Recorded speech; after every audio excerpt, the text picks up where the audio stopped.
Hello guys and welcome to my Marvel Spider-Man 2 low vision accessibility review.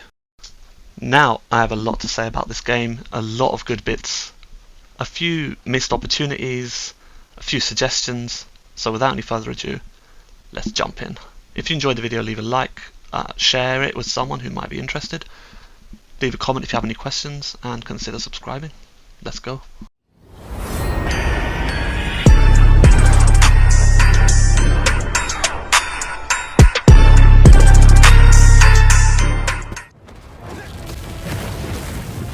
Bang, bang, bang, bang.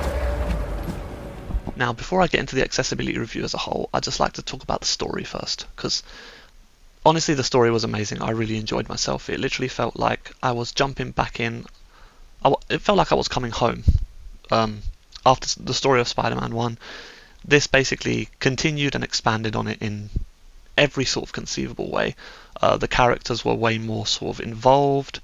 The communication between Miles and Peter and the relationship that they had was just very well thought through. Yeah, I really enjoyed it. Really enjoyed MJ's parts as well. All of the characters very well acted. The cutscenes looked really cool, really amazing, from just the small moments of them talking and sharing stuff to the flashbacks that we got to witness as like young Peter Parker, even to like some of the action-packed cutscenes were amazing. Now, I would also like to preface it by saying there is no audio description as of yet, although they said that they will add it sometime in December, so I will come back and revisit it when the audio description is out.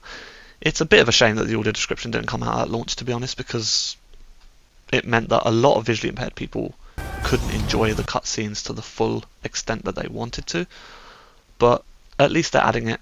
I guess better late than never is what I would say about that. But yeah, overall the story was epic. Really enjoyed all of the characters, really enjoyed all the moments. Even the side missions were really cool. They weren't just like filler, if you know what I mean. Like each side mission has its own story, its own build up, and its own kind of finale, which some of the side missions, which without spoiling anything, hint at a lot of good things to come in possible DLC and sequels. Right, now the first thing I'd like to talk about accessibility wise is the navigational assist. Works pretty much in the same way as Marvel's Spider-Man 1 and Miles Morales. You click down the right thumbstick and it points the camera, angles it towards the target, so you're free to just swing through the city or glide through the city however you want. Occasionally clicking down the right thumbstick to center your camera on the waypoint. Now, in Spider-Man 2 it works in it's a lot more integrated in my opinion. It works with all the side quests, it works with custom waypoints, which I don't believe it did in Spider-Man 1, which means you can pretty much go anywhere as long as you can see a little bit like where the map is. You put down a waypoint wherever you want to go, and then the camera will face that waypoint whenever you press the right thumbstick. Really great, really well thought through. Where it doesn't work very well is the fact that it doesn't really indicate when you have arrived at a place. So for completely blind players it's kind of useless, because it will center the camera on where you're going, but it won't let you know when you're facing it. It won't let you know how far the target is, and it won't let you know when you've arrived. So if a blind person is playing this, they're just going to keep pressing down the right thumbstick and eventually they'll just circle the waypoint because there's no indicator. My suggestion would be including some sort of audio cue to let you know when you've arrived at the waypoint. Maybe some sort of audio cue to let you know how far you are, some sort of ping. Yeah, that would make it more accessible for completely blind players. But for now, for low vision, it's very good. Putting it together with the large waypoint like size, the markers and stuff, it works really well. Worked really well for me. And yeah. Another quick thing I wanted to talk about is some of the collectibles, like the spider bots. When you are very close to them, they emit an audible ping, which is very, very handy for when you're chasing down collectibles. They don't show up on the map, which is kind of annoying. I wish they would, because then you could use the navigational assist to get near them, but when you are near them, the audio ping kind of helps you navigate precisely to where they are.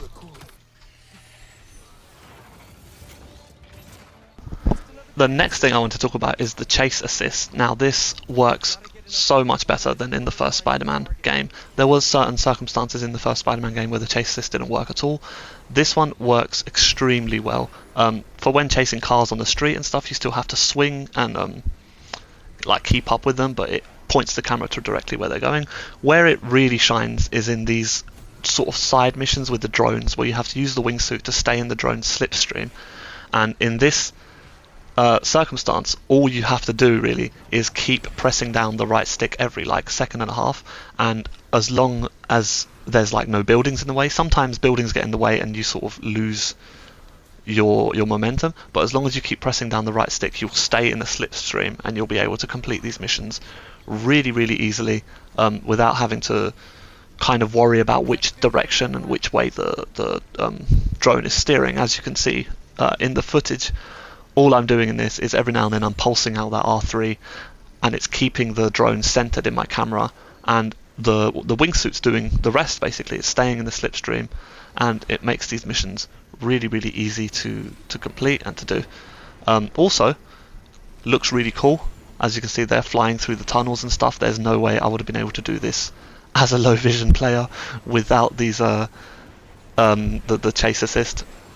It just would have been very messy and I probably wouldn't have been able to complete all of them. But with the chase assist, I was able to fully enjoy the ride and the ride and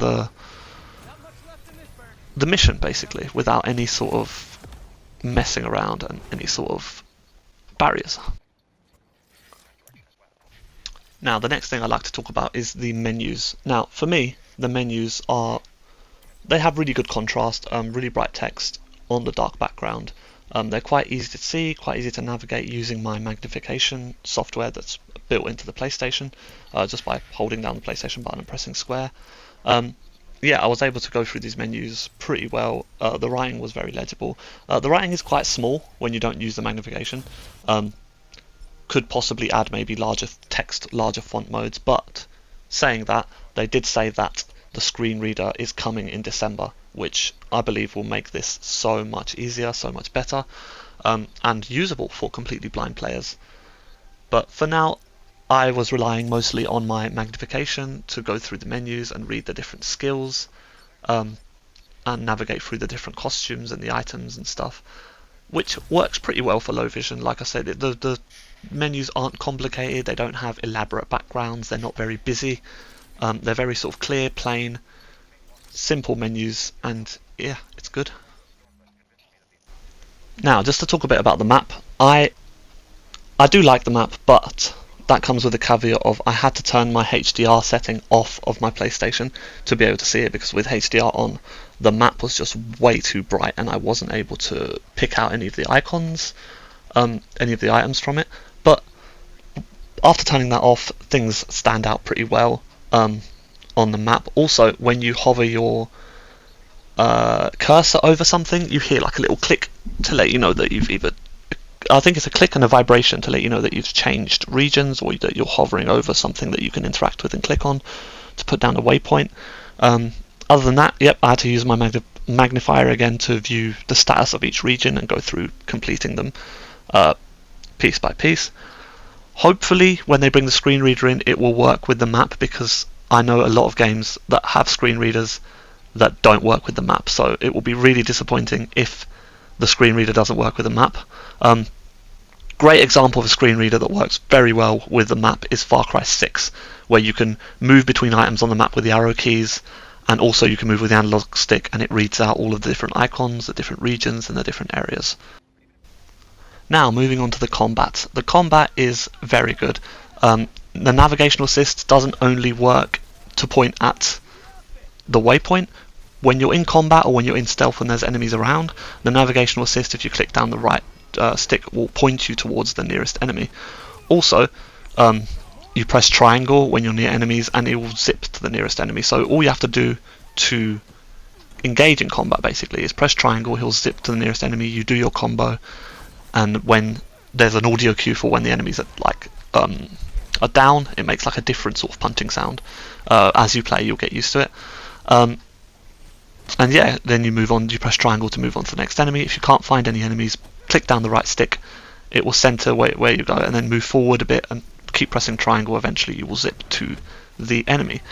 A few suggestions or a few bits which are kind of missed opportunities in my opinion.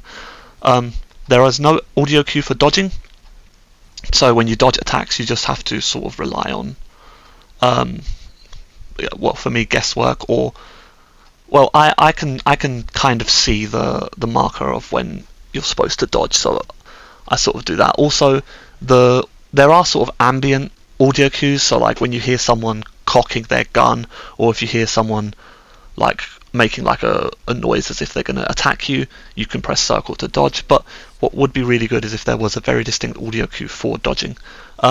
There's a new mechanic in combat in the form of parrying, so you can parry some certain enemies. Basically you can't dodge and you have to parry, and for that there is an audio cue for the big enemies anyway, where when they're winding up it makes a very distinct noise, and when you hear that noise you know you got to press L1. In the accessibility settings you can make the parry timing to extended, which is what I did, because I really can't I can't do parries in any game, to be honest. You really have to use your vision for it unless there are audio cues, and in this game there's a very distinct audio cue for parrying, which is great. At first I didn't know that was an audio cue for parrying, because there's an audio cue for parrying and then there's an audio cue for attacks that you have to dodge and are unparryable, and they're very similar, but once you learn which is which, especially like in a boss fight, you can pick them out a lot easier. There are a few different assists in the accessibility menu that will help you out with combat. There's the ability to slow down time, so if you do have a little bit of vision, the slowing down time feature can be quite helpful, especially with bosses, until you learn your parry timings and until you learn what attack is to parry, what attack is to dodge. Also, if there's loads of enemies like around you, you can turn the game speed down, link it to the left stick, the left trigger, the left D-pad or the right D-pad, the two shortcut buttons. You can link it to one of those, quickly slow down the time if you need to, and then put it back to normal. Also, there's the same thing as in the first Spider-Man and in Miles Morales. You are able to turn high contrast mode on, which makes the sky dark, although it doesn't make the buildings around you dark, which is kind of weird. But it lights up all the enemies in, well, whatever colour you want, really. You can customise it. I personally like to make all of them white because they just stand out the best, but you can choose to make like ranged enemies a different colour, basic enemies a different colour, bosses a different colour, whatever suits you really, which is really good. I really like the customizability, and I find that it could be really helpful for low vision players. Also, there are other little things like web burst, where if you press R1 it shoots like a whole web burst. There's continuous attack and continuous dodge, where you just press one button and it keeps dodging and stuff, which could be hugely helpful for low vision players in certain circumstances, although I didn't end up using any of those. I didn't really find that I needed them. I found that after a while, once I got used to it, the combat was pretty doable.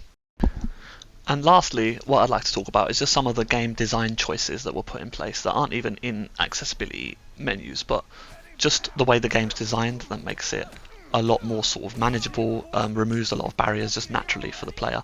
And these are some of the investigation modes, for example, when you've got to do some of the side missions and you've got to hold L2 to look around with your like detective lens and find clues. There's a distinct audio cue where like it beeps faster and faster when you're pointing to, the closer you are pointing towards the clue, and when you reach the clue it automatically locks onto it. I found that really, really helpful. When you're doing all the photo ops, which is like a side mission, we have to go and take loads of photographs. When you're in the place and you get your camera out, your controller vibrates in like a sort of steady pulse, and the closer you get to getting the perfect frame, the faster it vibrates until you're dead center frame, and it sort of vibrates really fast, like and I also found that really, really helpful. I just found it to be really good best practice really for low vision accessibility, just including those sorts of things. It shows that they really put some thought into how a how someone with no vision would complete these side missions. Also, with certain, like when you go and take out like the hunter bases, and you have to sort of open up a little hologram of the map and look for things. Same thing, there's like a beeping, and the closer you are to holding the cursor over the right area, the faster it beeps. And yeah, I just found that really helpful and just really good to see, really nice to see in a game that they're thinking about accessibility without sort of making it an accessibility feature, just sort of ingraining it into the game and system.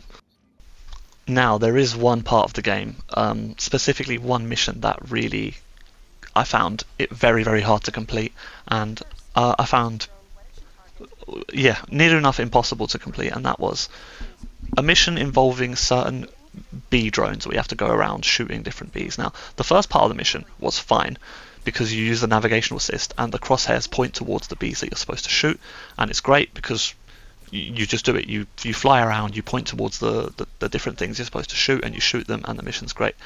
Where the mission becomes borderline impossible for low vision players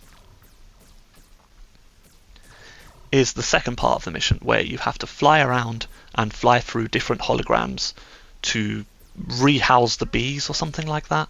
And in this particular mission, there is no navigational assist at all. There's nothing to let you know, well, there's almost nothing to let you know where the holograms are. It took me so long to do it, and I was getting ready to give up. It was literally the only thing standing in the way of getting my platinum trophy. And then I noticed one little thing, that when you flew near the holograms, you could hear like a very faint tinkling sound. And so I was like, okay, let me try and use that. So I went into settings, I turned the music off completely, and then I spent ages flying around, because this mission has a time limit as well. The drone runs out of battery, so you have to do it within a certain time limit, which makes it even harder. So there was a lot of trial and error after that. I flew around until I'd hear the tinkling sound, and then I'd face in the direction of the tinkling sound, and then I'd get the hologram. And then a lot of it was sort of memorizing, so I'd do like 1, 2 before the battery run out, and then the next one I'd do like 3, and then the next time I'd do 4. Eventually I did all, I think 7, and then I completed the mission. Yeah, really annoying, really easy to fix as well. Like, if Insomniac would just make the navigational assist work with these holograms, it would be so much better for low vision players. It would make it so much easier. Alternatively, make the audio tinkling sound of the beacons a lot louder, because it was really faint, really quiet, and I could only hear it basically if I was right next to it. Yeah, that's all I want to say about this mission. It was the only part of the game that I found really annoying, really frustrating, and I wish that they would implement some sort of fix whereby the navigational assistance worked with it. So there you have it, guys. That was my low vision accessibility review for Marvel's Spider-Man 2. This game is amazing. It has a lot here for low vision players. Still not completely blind accessible, so I can't really give it the okay on that mark. But we'll see. We'll see what they bring out in December with the audio description and the screen reader. Hopefully they'll implement some more audio cues and things like that. But remains to be seen. For now, though, very, very, very good game. It was the first game that I've actually achieved the platinum trophy on, and I'm really, really happy that I could do that with the help of these accessibility features. Insomniac should be proud of themselves, and so should Sony. And yeah, thank you for watching, guys. If you enjoyed the video, leave a like, consider subscribing, leave a comment down below if you have any questions or any other games that you would like to see me review. And yeah, catch you again on the next one. Peace.